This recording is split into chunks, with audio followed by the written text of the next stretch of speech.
Bismillahirrahmanirrahim. Assalamu alaikum, my dear students. I hope that you will be well, fine, and ready for to catch the concepts of the lecture. Let us start the 8th lecture of Advanced Electronics, in which we will discuss emitter coupled differential amplifier. इन दो property उसके connection में emitter coupled and differential amplifier. तो ये इसका heading है कि भाई emitter coupled differential amplifier.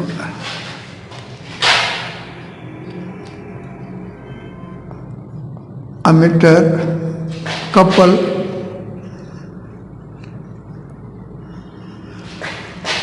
Differential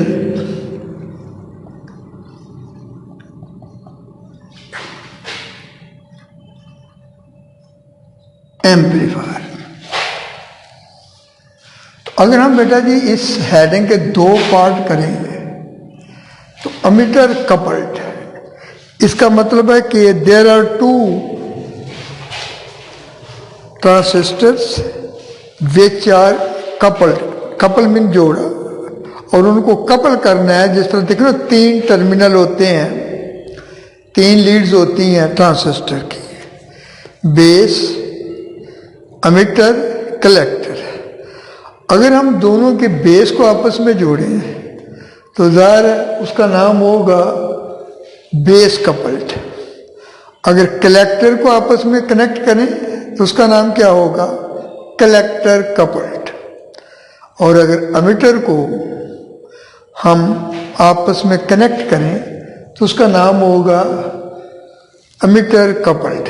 इसका मतलब सर्किट बनाते हुए आपने ये देखना है कि भाई हमने 2 ट्रांसिस्टर लेने हैं और उसमें अमीटर को कपल करना है।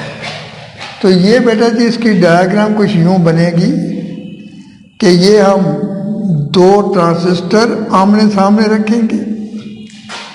एक ये ट्रांसिस्टर है,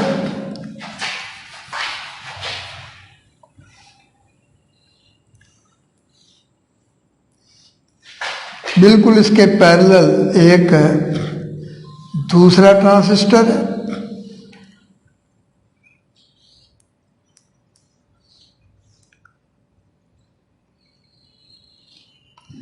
और ये उनके अमीटर है। ये बेस B1, ये बेस B2,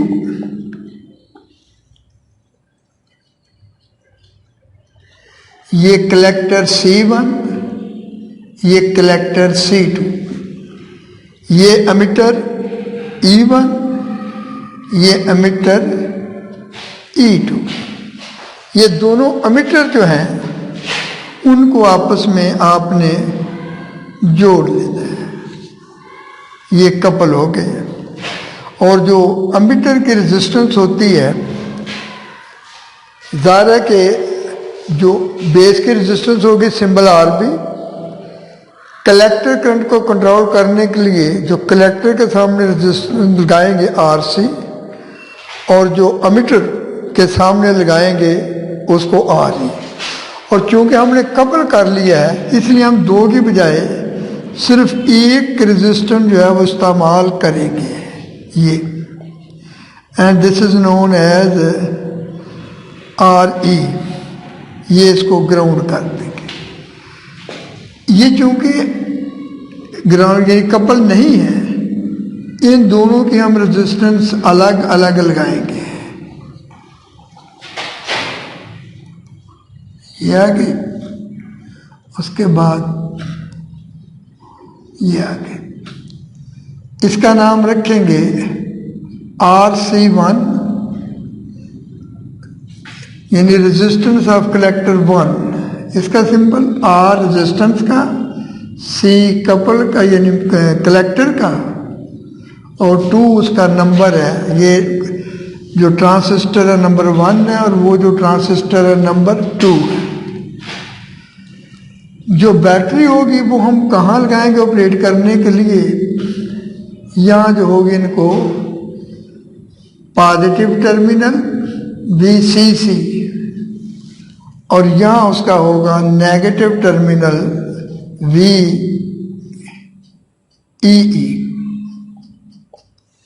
ठीक, अब हमने देखना ये है कि इसमें करंट जो होगा वो किधर किधर से फ्लो होगा। तो पहले तो बेटा जी हमने ये देखना है कि ये आपका जो क्या वो कहती हैं कि भाई ऑपरेशनल कपल्ड एम्पलीफायर है, इसको हम कैसे कैसे इस्तेमाल कर सकते हैं for AC current and for DC current. तो ये है कि ये जो डिफरेंशियल एम्पलीफायर है, पहले भी आपने पढ़ा था कि ये सिर्फ उसका डिज़ाइन जो है वो ऑपरेशनल कपल्ड है, वैसे ये वही है आपका डिफरेंशियल कपल्ड। मैं इसको इस तरह कर रहा हूँ मैं सारी।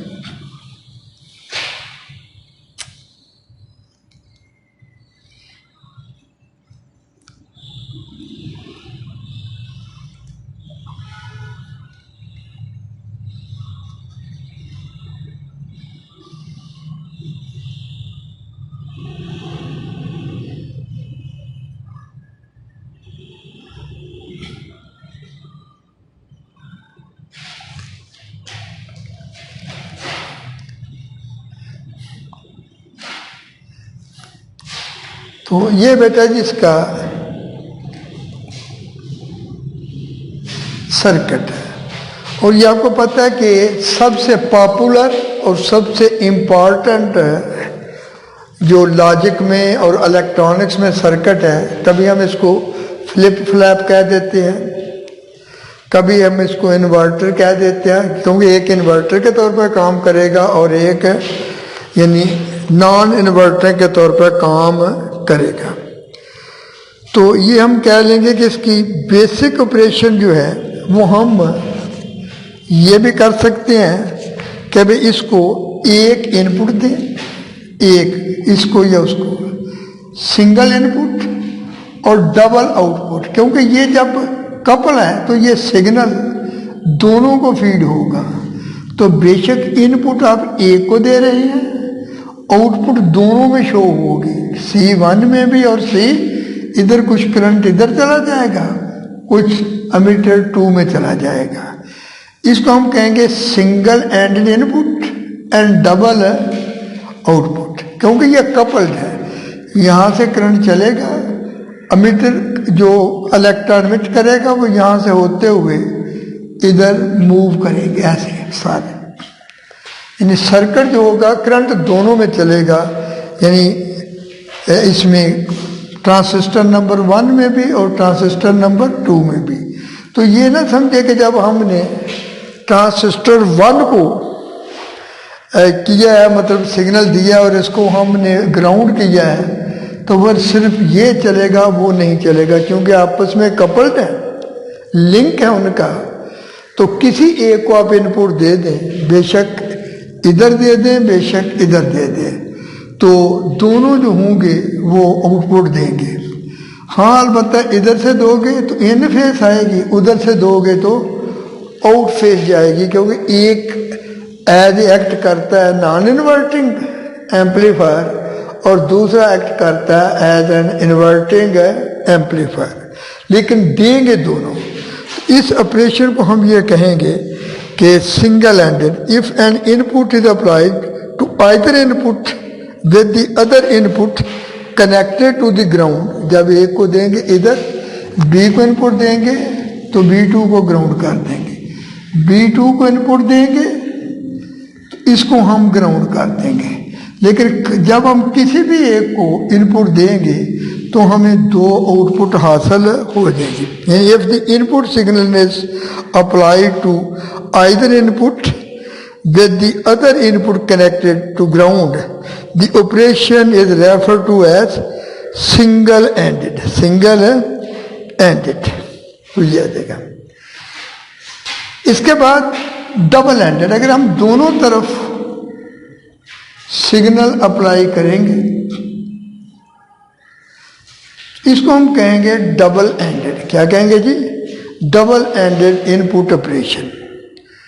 इसके आगे फिर कहा था ना, दो अंदाज है, दो अंदाज। अगर ये दोनों सिग्नल जो है वो एक जैसे होंगे, यानी एक दूसरे के अपोजिट होंगे, कि ये अगर क्रस्ट है वो ट्रफ, और ये इसके उल्ट बनाए ऐसे कि भाई इसका नंबर 1 क्रस्ट है, नंबर 2 ट्रफ है, इसका नंबर 1 ट्रफ है और नंबर 2 क्रस्ट है, तो इसको हम कहेंगे आउट ऑफ फेस। एक को हम अगर V1 कहते हैं, V1I, दूसरे को V2I, तो जो इसको वोल्टेज मिलेगी वो एक दूसरे के ऐसे ही है जैसे दो वेव्स अपोजिट डायरेक्शन में मिल जाए, कि भाई उसको हम कहेंगे अपोजिट पोलैरिटी को, तो वो जो हासिल होगा उनका डिफरेंस हो जाएगा। उनका क्या आ जाएगा? डिफरेंस। जिस तरह हम ये कहेंगे कि दो वेव्स हैं, एक का एम्पलीट्यूड 5 है और मुखालिफ का जो है वो 3 है, तो जो रिजल्टेंट एम्पलीट्यूड बढ़ जाएगा वो 2 हो जाएगा। दैट इज इक्वल टू, यानी A1 माइनस A2। उस वक्त हम इसको कहेंगे डिफरेंशियल मोड। क्या कहेंगे जी? Differential difference mode. और अगर हम दोनों को एक जैसी वेव फीड करेंगे, उस वक्त हम इसको कहेंगे, और उनकी कीमत भी बराबर हो, उस वक्त हम इनको कहेंगे कॉमन मोड। इसमें ज़रूरी है कि दोनों वेव्स एक जैसी ना हो, अपोजिट, इसमें इक्वल होनी चाहिए। इसके आगे जो 2 एंडेड मोड है वो 2 है। फर्स्ट हम कहेंगे if 2 opposite polarity input signals are applied, if 2 opposite polarity, तो क्या होगा? If 2 opposite polarity inputs, opposite polarity यानी 180 डिग्री आउट ऑफ फेस। क्रस्ट, एक का क्रस्ट है तो दूसरे का ट्रफ, एक का ट्रफ है तो दूसरे का trough. The operation is defined as, तो उस ऑपरेशन को हम क्या कहेंगे? Double ended. यानी input, the operation is called differential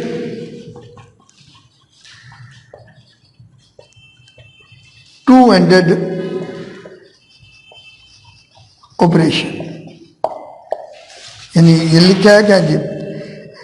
If the same input is applied to inputs, then the operation is called common mode। यानी पहले में हम उसको, यानी चूंकि डिफरेंस लेते हैं डिफरेंशियल मोड कहेंगे, और दूसरे को if two सेम पोलैरिटी, अगर वो सेम पोलैरिटी है inputs, the operation is called common mode operation। Common एक जैसा है, क्योंकि उसको किसी एक सोर्स से ही हम इकट्ठी मदद दे देंगे। Common mode.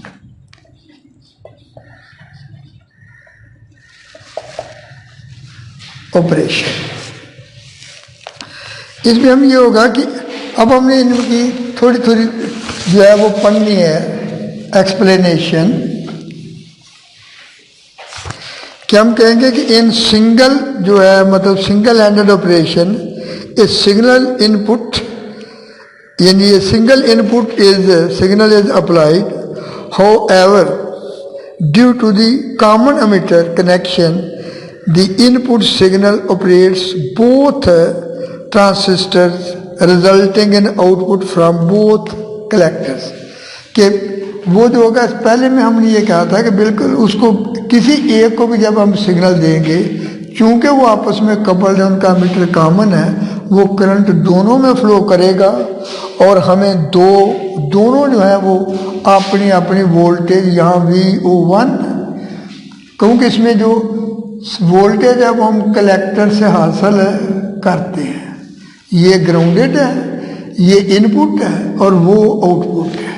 ये कपल करता है कि दोनों को, एक का सिग्नल दूसरे को फीड करे, दूसरे का सिग्नल पहले को जो है वो फीड करे। आ गया कि इन डबल एंडेड जो ऑपरेशन है, 2 इनपुट सिग्नल्स आर अप्लाइड, उसमें हम 2 फिर इनपुट सिग्नल देंगे। फिर उसका नतीजा क्या होगा कि in double ended operation 2 input signals are applied, the difference of the input resulting in outputs from both collectors due to the difference of the signal applied to both inputs. समझो कि वो हम इस तरह करते हैं कि अगर VI1 जो है उसकी कीमत 10 वोल्ट है और VI2 की कीमत जो है that is equal to 4 volt, तो वो जो इसको हम VI1 VI2 कहेंगे, तो जो रिजल्टिंग सिग्नल बनेगा वो इन दोनों के माइनस के डिफरेंस के बराबर होगा।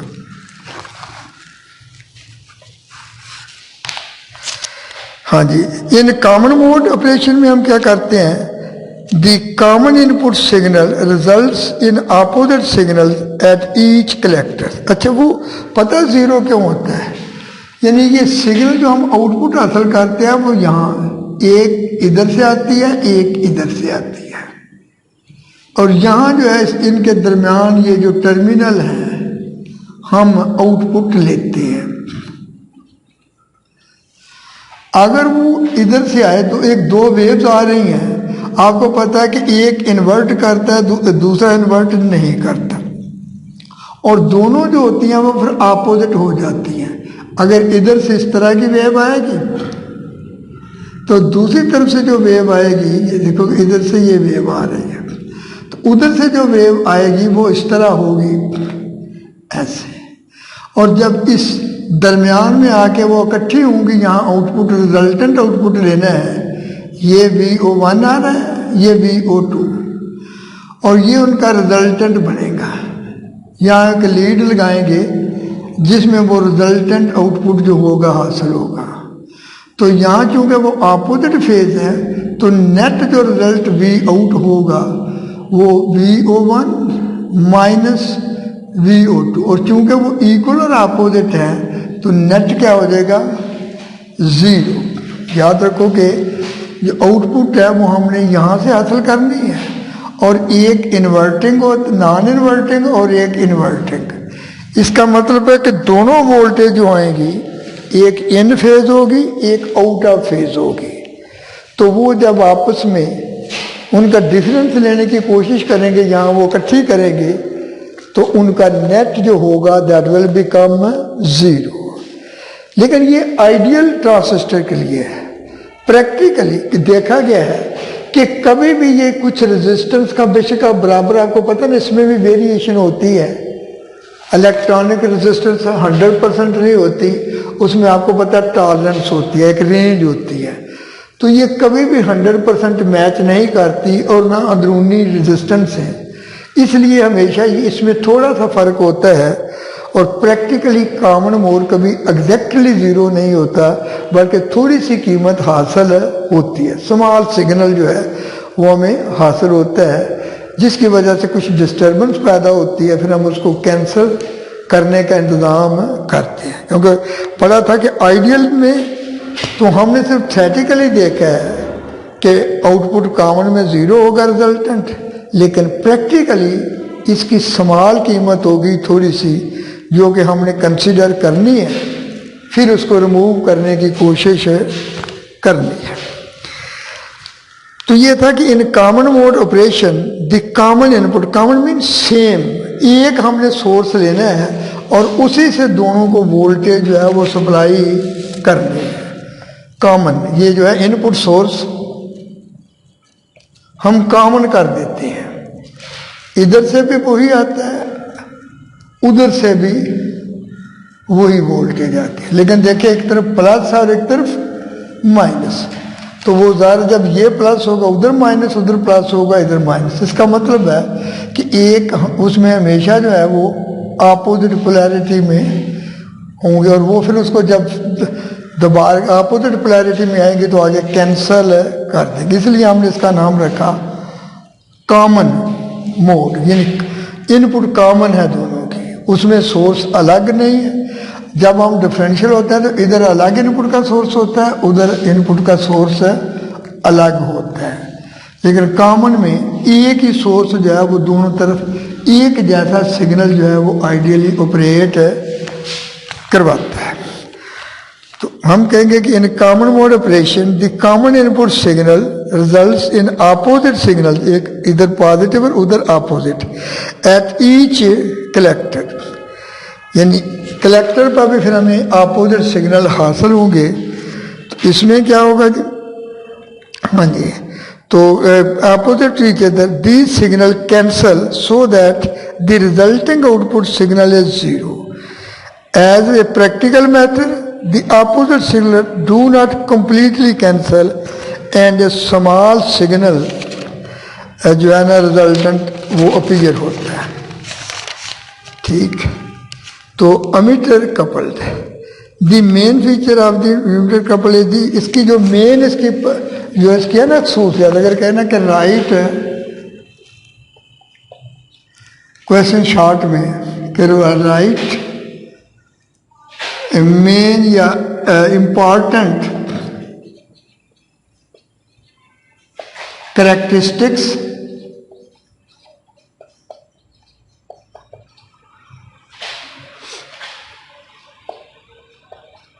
Of emitter coupled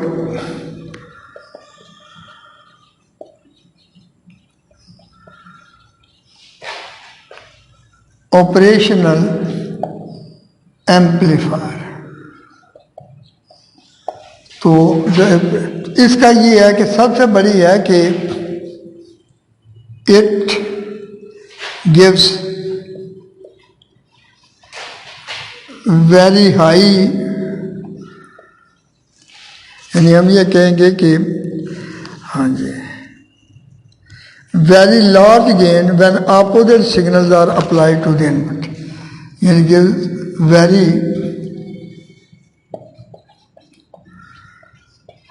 large gain in differential mode, in differential mode number 2.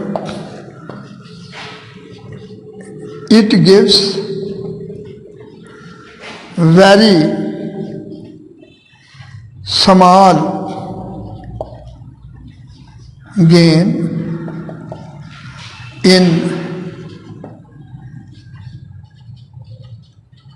common mode 3. It reduces noise,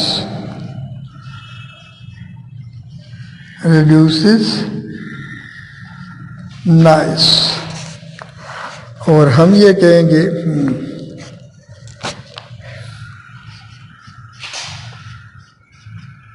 it has very large,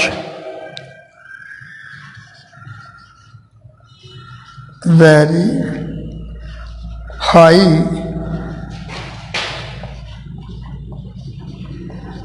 value of CMRR, common mode rejection ratio. तो ये इसकी बेटा जी 4 आपने शॉर्टकट में इम्पॉर्टेंट करेक्टरिस्टिक्स जो है वो लिख लेनी है। ठीक,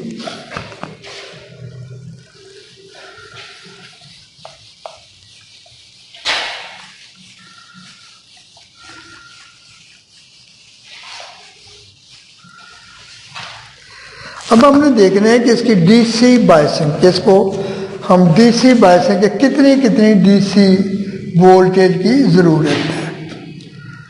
डीसी बायसिंग, तो बेटा जी जो डीसी बायसिंग है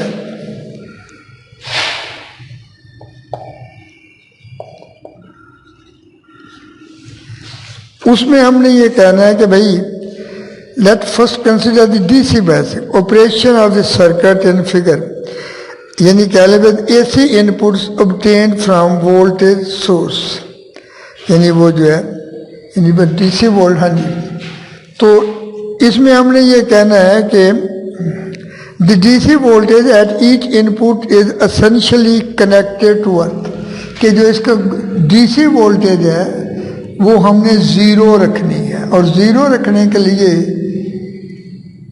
हम इसको ग्राउंड से कनेक्ट कर देंगे।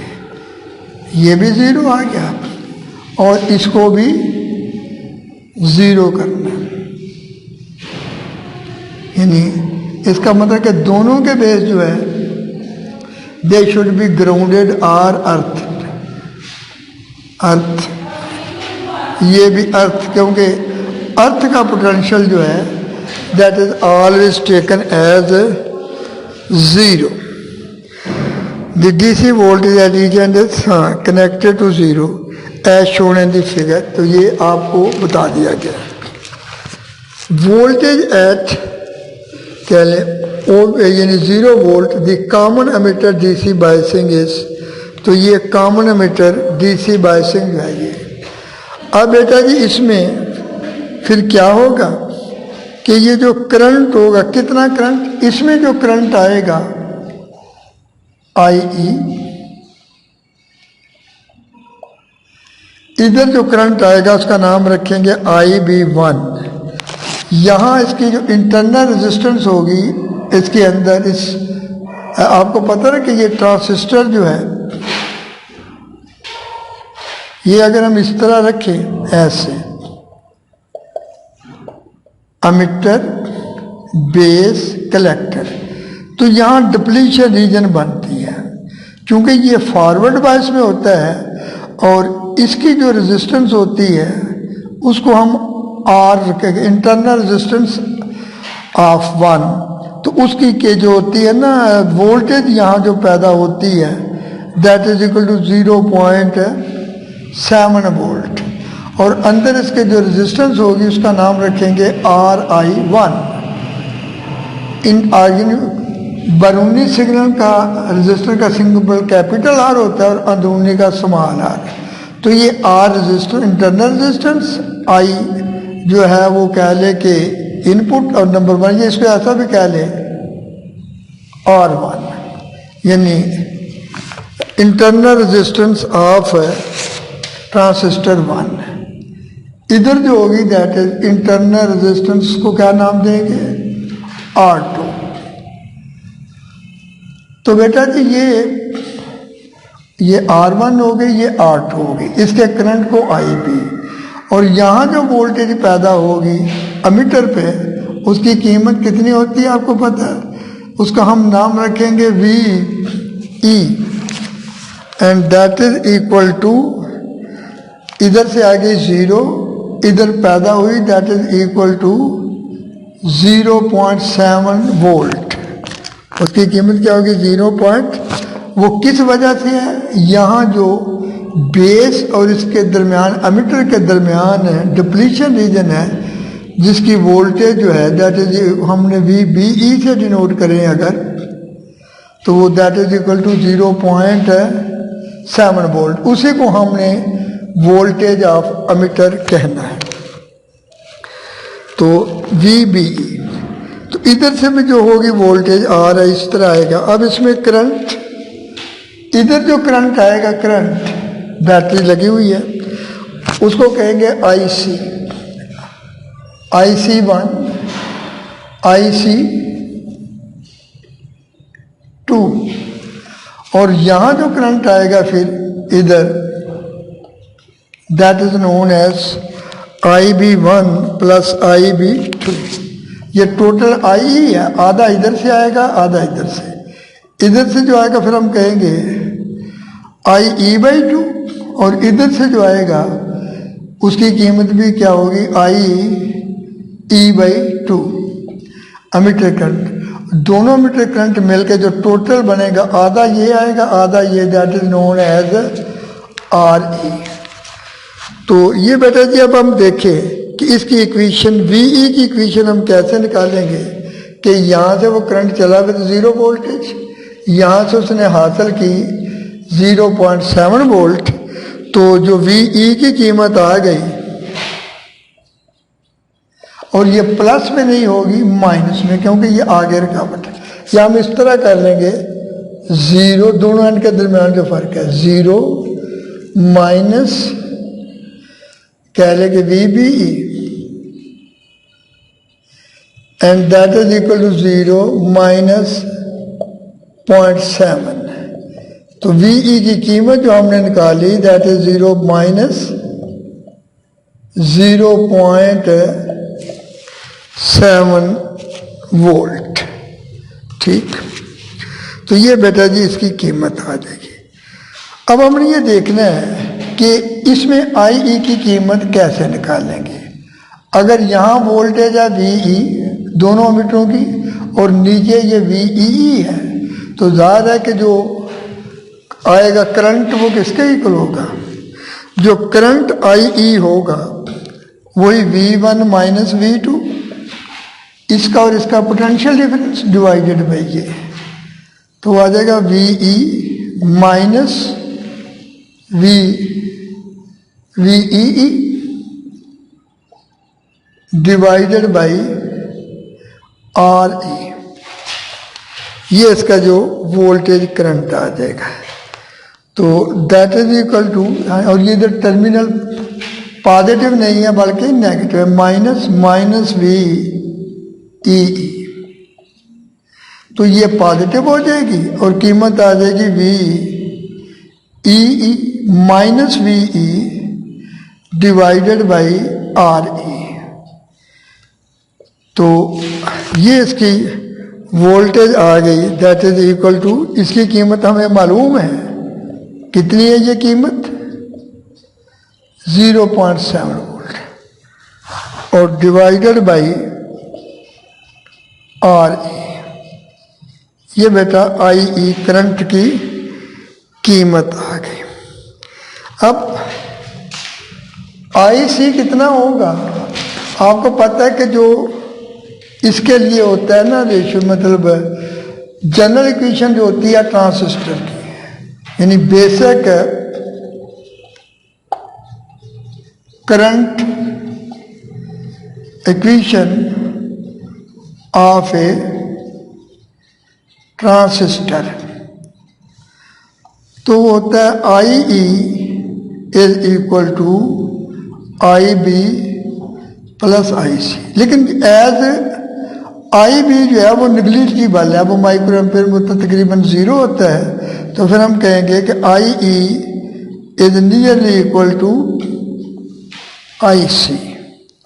इसका मतलब कि जो कलेक्टर करंट की कीमत होती है वो अप्रॉक्सीमेटली एमिटर करंट के बराबर है, और एमिटर करंट की कीमत क्या है, I/2।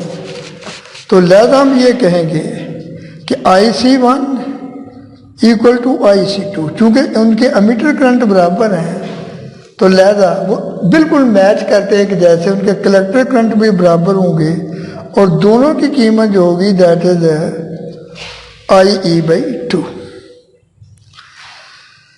तो अब आप देखिए कि चूंकि हमने ये आउटपुट यहाँ से लेनी है RC1 में या RC2 में, तो जो वोल्टेज आ जाएगी दोनों में, इधर जो आउटपुट वोल्टेज पैदा होगी यानी इस रेजिस्टेंस में, उसको कहेंगे VC1, और इधर जो आउटपुट पैदा होगी उसका सिंबल होगा VC2, और उधर से वो VCC पॉजिटिव आ रहा है, उसमें से ये माइनस करके यहाँ वोल्टेज बनेगी। तो जो आउटपुट होगी eight each and in each collector, output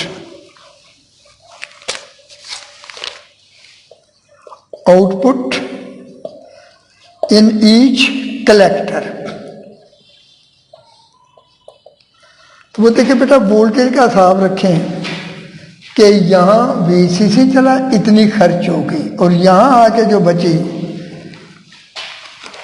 VC1, उसकी कीमत क्या होगी, VCC minus IC into RC1 into IC1 into RC1, यानी अगर वो कह ले कॉमन है तो that is equal to IC into RC कर लेंगे अगर एक जैसा, वरना जो VC1 होगा IC1 RC1 और जो VC2 होगा वो VCC बैटरी तो है माइनस IC2 इंटू RC2, लेकिन वो मैच कर रहे हैं चूंकि ये दोनों करंट बराबर हैं IC के और ये दोनों रेजिस्टेंस से भी बराबर हैं, तो फिर जो एक जैसा उनका आ जाएगा VC V आउटपुट, वो किसके इक्वल आ जाएगा जी V out, that is equal to VCC minus IC RC, क्योंकि ये जो IC1 इक्वल टू IC2 इसको आप कह लें IC, और ये जो RC1 equal to RC2 that is equal to RC, तो ये उनका कॉमन जो होगी आउटपुट वोल्टेज आ जाएगी, और अगर हम IC की कीमत रखेंगे तो दैट इज IE/2, तो वो आ जाएगा VCC माइनस यानी कहने के IE 1/2 IE इंटू RC, तो ये बेटा जिसका रिजल्टेंट जो होगा आउटपुट वोल्टेज आ जाएगी। ये इसका कहने दूसरे लफ्जों में ये DC गेन आ गया, DC आउटपुट।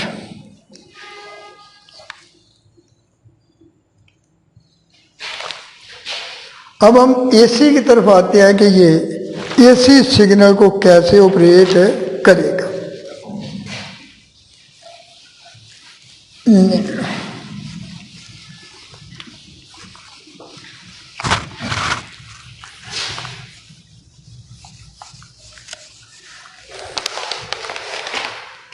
सेकंड इसके बारे में हमने स्टडी करना है AC voltage gain, AC signal या AC वोल्टेज गेन।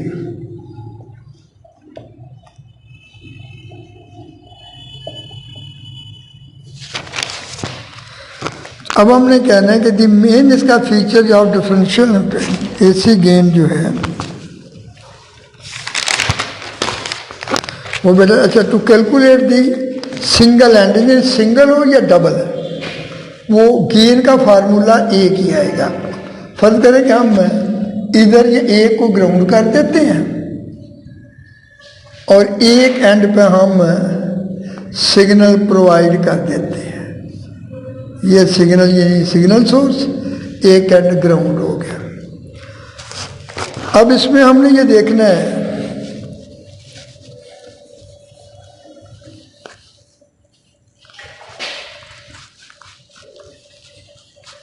अब ये स्मॉल लेटर चलेंगे कि कैसे जो होगा। इसमें RC की कीमत ये RE जो है हम लगाते हैं वेरी हाई, यानी तकरीबन इन्फिनिटी और वेरी हाई। इसमें फिर जो उसकी फ्लो की करंट बनेगी, करंट यहाँ से निकलेगा, इधर से होता हुआ इस रेजिस्टेंस में से गुजरेगा, फिर इस रेजिस्टेंस में से गुजरेगा और फिर यहाँ से होता हुआ आगे ज़मीन में चला जाएगा।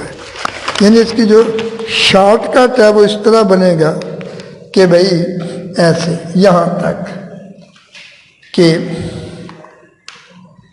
ये सिग्नल आ गया,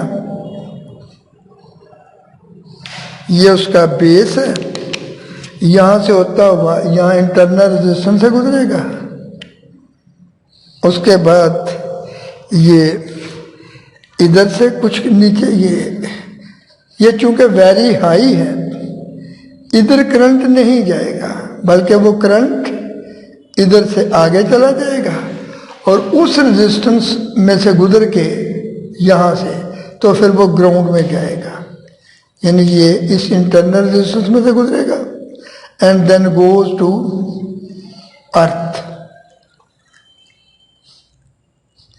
कह लें कि ये वेरी हाई है, इधर करंट नहीं आएगा, यहाँ से चला, यहाँ से होता हुआ, यहाँ से होता हुआ इधर चला जाएगा। ये है R1 और वो है इंटरनल रेजिस्टेंस 1, ये इंटरनल रेजिस्टेंस 2, ये बेस 1 वो बेस 2, ये बेस 2 है और ये बेस 1 है और ये सिग्नल सोर्स है, यानी यहाँ से करंट आएगा ऐसे, इधर को नहीं जाएगा क्योंकि ये रेजिस्टेंस इन्फिनिटी है अब, तो वो इधर को जाएगा, इधर से होता हुआ अर्थ में चला जाएगा, ये उसका सारा करंट का फ्लो होगा। ठीक, तब उसमें बेटा जी हमने ये देखना है, ये मैंने सर्किट डायग्राम उसका मुतबादल भी बना दिया कि करंट किधर किधर से जाएगा। फिर देखो इधर सिग्नल है, इधर बेस से इस एमीटर में आएगा E1, इधर से होता हुआ ये चूंकि रेजिस्टेंस इन्फिनिटी है इधर करंट नहीं आएगा, I इज इक्वल टू 0, आगे चला जाएगा, इधर वो रेजिस्टेंस उसकी दूसरी है Ri2, इसकी इंटरनल रेजिस्टेंस जो है वो सब मिलेंगे ऐसे है, और इसमें से होता हुआ फिर वो ग्राउंड में चला जाएगा, यानी ये करंट का सारा चक्कर होगा यहाँ। ठीक, ये Ri1 है और ये Ri2 है, ये इसका नीचे मैंने सिंबल बना लिया।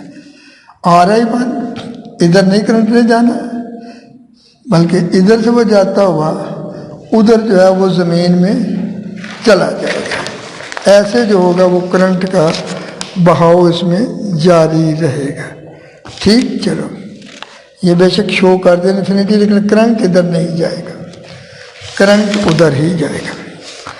तो हमने ये कहना है कि to calculate the single ended AC voltage gain VO over VI output voltage apply signal to one input with the other connected to the ground. The AC equivalent of the connection is shown, तो ये नीचे हमने उसका show कर दिया है। The AC base current can be calculated using the basic equation. तो ये मतलब कह लें one input equation if the KIL, तो यहाँ जो होगा हम किरचॉफ का करंट रूल अप्लाई करेंगे। If one assume that two resistances are well matched, अगर फर्ज कर ले कि ये दोनों जो हैं वो रेजिस्टेंसेस इनपुट रेजिस्टेंस, यानी कि अगर एक जैसे दोनों ट्रांसिस्टर हैं तो दोनों की जो इंटरनल रेजिस्टेंस है वो भी आपस में इक्वल होंगी। तो अगर ऐसे होगा तो उनका बेस करंट भी आपस में इक्वल होगा, यानी AB1 equal to IB2 equal to यू में से उसका हम कॉमन नाम रख लेंगे IB। इसी तरह उनकी रेजिस्टेंस जो है Ri1 internal resistance of 1 equal to Ri2 internal resistance of transistor 2 और उसका नाम हम रख लेंगे Ri, that is internal resistance. अच्छा, with the very large the circuit for obtaining the कह लें कि KVL equation simplify to that figure from which we can write. अब इसमें बेटा ये देखो कि यहाँ से वो सिग्नल चलेगा तो उसकी वोल्टेज होगी VI1 या VI2 को कहना, इसमें से गुजरेगा तो कितना खर्च हो जाएगा उसका, उसकी जो कीमत यहाँ खर्च हो जाएगी दैट इज IB करंट आया और Ri1 रेजिस्टेंस है, तो जो वोल्टेज ड्रॉप हो जाएगा that is IB into Ri1। फिर वो इधर को नहीं जाएगा, फिर इधर से जब गुजरेगा तो यहाँ उसकी रेजिस्टेंस R2 करंट वही IB है, यहाँ आ जाएगा माइनस IB इंटू Ri2 और फिर दैट गोज टू 0। तो फिर अगर हम इसकी पूरी इक्वेशन बनाएंगे यहाँ से चल के यहाँ तक सारी वोल्टेज, तो जब सिग्नल चला उस वक्त उसकी वोल्टेज की VI1, जब पहले ट्रांसिस्टर से गुजरा इतनी वोल्टेज जो थी उसके अंदर उसकी ड्रॉप होगी, खर्च होगी IB Ri1। फिर जब दूसरे में से गुजरा तो आई बी आर आई टू, और दैट गोज टू फाइनल, उसकी जो वोल्टेज थी दैट बिकम 0, वो ग्राउंड में चला गया। तो यहाँ से बेटा जी जो आई बी 1 होगा किसके फर्क करें कि ये दोनों रेजिस्टेंसेज इक्वल हैं, तो ये वी आई 1 जो होगा या सिंपली वी आई इसको कह लें, वो किसके इक्वल होगा, द माइनस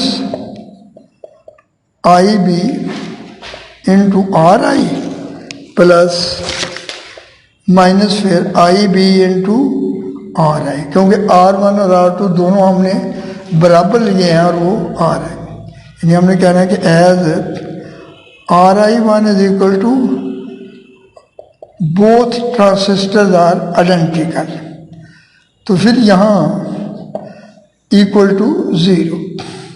उसके बाद बेटा जी ये या इस तरह कर ले कि V I 1 minus 2 I B R I equal to 0, इसमें से या V I 1 equal to 2 I B R I, ठीक, वी आई 1। तो जो आई बी की कीमत होगी, करंट जो उसमें पैदा होगा total, that is equal to, कह लें कि V I 1 divided by 2 R I. और आपको पता है कि भाई अगर इसका गेन जो होगा वो आर से, ठीक, जब ये करंट, आपको पता है कि दोनों में, अब ये करंट जब करंट में से उसमें से कलेक्टर में से गुजरेगा तो फिर क्या होगा, तो कलेक्टर में से, क्योंकि यही करंट जो है वो कलेक्टर में से गुजरता है, तो फिर आई सी इज इक्वल टू, यानी जो उधर करंट अगर आई सी एंड कलेक्टर, तो जो आउटपुट वोल्टेज होगी वो होगा आई सी इंटू, कह लें कि आर सी। लेकिन आई सी की कीमत आई बी के लिहाज से है, हमें पता है कि जो बीटा होता है gain I C over I B, that is equal to beta, तो जो आई सी होगा that is equal to I beta I B. तो अब बीटा की कीमत पुट कर दें, आफ्टर पुटिंग वैल्यू, तो ये फिर देयरफॉर ये जो होगा VO1 वो आ जाएगा beta I B into R से, और जो हमने आई बी की कीमत निकाली है after putting value of I B, कीमत जो है वो हमने क्या निकाल ली थी, that is equal to V I over V I 1 over 2 R I. तो फिर जो VO1 होगा that is equal to beta, हाँ जी, R C into VI1 divided by 2 R I. अब गेन जो होगा किसके इक्वल होगा, output over input. No gain जो होगा यानी वोल्टेज गेन ए बी वो आ जाएगा VO1 ओवर VI1, और वो किसके इक्वल आ जाएगा, that is beta R C over 2 R I. तो ये बेटा जी उसकी कीमत बन जाएगी AC गेन की, ठीक। तो फिर एक दफ़ा बेटा जी दोबारा सुन लीजिए, तो ये RI कह लो या RE कह लो, एमिटर रेजिस्टेंस, इसको हम RE भी लिखते हैं, तो ये आ गया बीटा, क्योंकि ये कलेक्ट ओवर 2RE। तो फिर बेटा जी देख लो कि हमने AC सिग्नल में क्या करना है। अगर हम किसी एक को इनपुट देते हैं या दोनों को देते हैं तो फ़र्क बात वही रहेगी। इधर से करंट जो होगा ये बहुत ज़्यादा रखते हैं, करंट फ्लो होता होता इधर से ऐसे ग्राउंड में जाएगा। दोनों की चूंकि आइडेंटिकल है इंटरनल रेजिस्टेंस Ri1 और Ri2 भी बराबर होंगी, कलेक्टर रेजिस्टेंसेस भी आपस में बराबर होंगी, दैट इज RC2 दोनों जो हैं हम दोनों को हम कहेंगे RC क्योंकि वो दोनों बराबर हैं। तो इधर आप देखिए कि जब ये करंट यहाँ से चलेगा तो इसकी वोल्टेज VI होगी, यहाँ खर्च हो जाएगी -IB RI1, इधर इन्फिनिटी नहीं जाएगा, इधर से फिर खर्च होगी -IB RI2 and that goes to 0। इसमें हम दोनों RE बराबर रख के तो टोटल इसकी वोल्टेज की कीमत 0 रख के हम कीमत मालूम कर लेंगे कि जो IB है that is equal to voltage over both the resistance. Simply यानी ये वोल्टेज है और दो रास्ते में रेजिस्टेंस आती हैं, एक RI1 और एक RI2। तो रास्ते में जो रेजिस्टेंस होगी 2RI हो जाएगी, वोल्टेज V है, करंट हो जाएगा VI डिवाइडेड बाई 2RI, ये इसकी इनपुट होगी। यानी IB जो होगा वो हमेशा हो जाएगा VI डिवाइडेड बाई 2RI। उसके बाद हम ये देखेंगे कि ये जो करंट है, यानी आपको पता है कि ये कलेक्टर करंट जो होगा वो अब तकरीबन एमिटर करंट के बराबर होता है I/2, या बल्कि अगर बीटा गेन हो तो IC की कीमत जो होती है वो बीटा इंटू IB। तो उधर जो वोल्टेज पैदा होगी फिर IC RC, और जो उसके जो मतलब कह लें कि IC ओवर IB चूंकि बीटा होती है तो IC होगा बीटा IB, तो आउटपुट वोल्टेज बन आ जाएगी बीटा IB इंटू RC। इसमें IB की कीमत आ जाएगी VI डिवाइडेड बाई 2RI, और यहाँ से इसको नीचे ला के इसकी हम गेन निकालेंगे VOI1 ओवर VOI2। तो that is RC over beta capital RC over 2RI जब चूँकि इसकी रेजिस्टेंस कैलोमीटर लीड की होती है तो हम उसको RE भी लिख सकते हैं। तो ये था बेटा कि किस तरह हमने ये डिफरेंशियल एम्पलीफायर के दोनों गेन जो हैं, एक वो DC गेन और एक AC गेन जो है वो कैलकुलेट करने हैं। अगर कोई इंशाल्लाह डिफ़िकल्टी होगी तो वो हम फिर रिमूव कर लेंगे। Okay, thank you very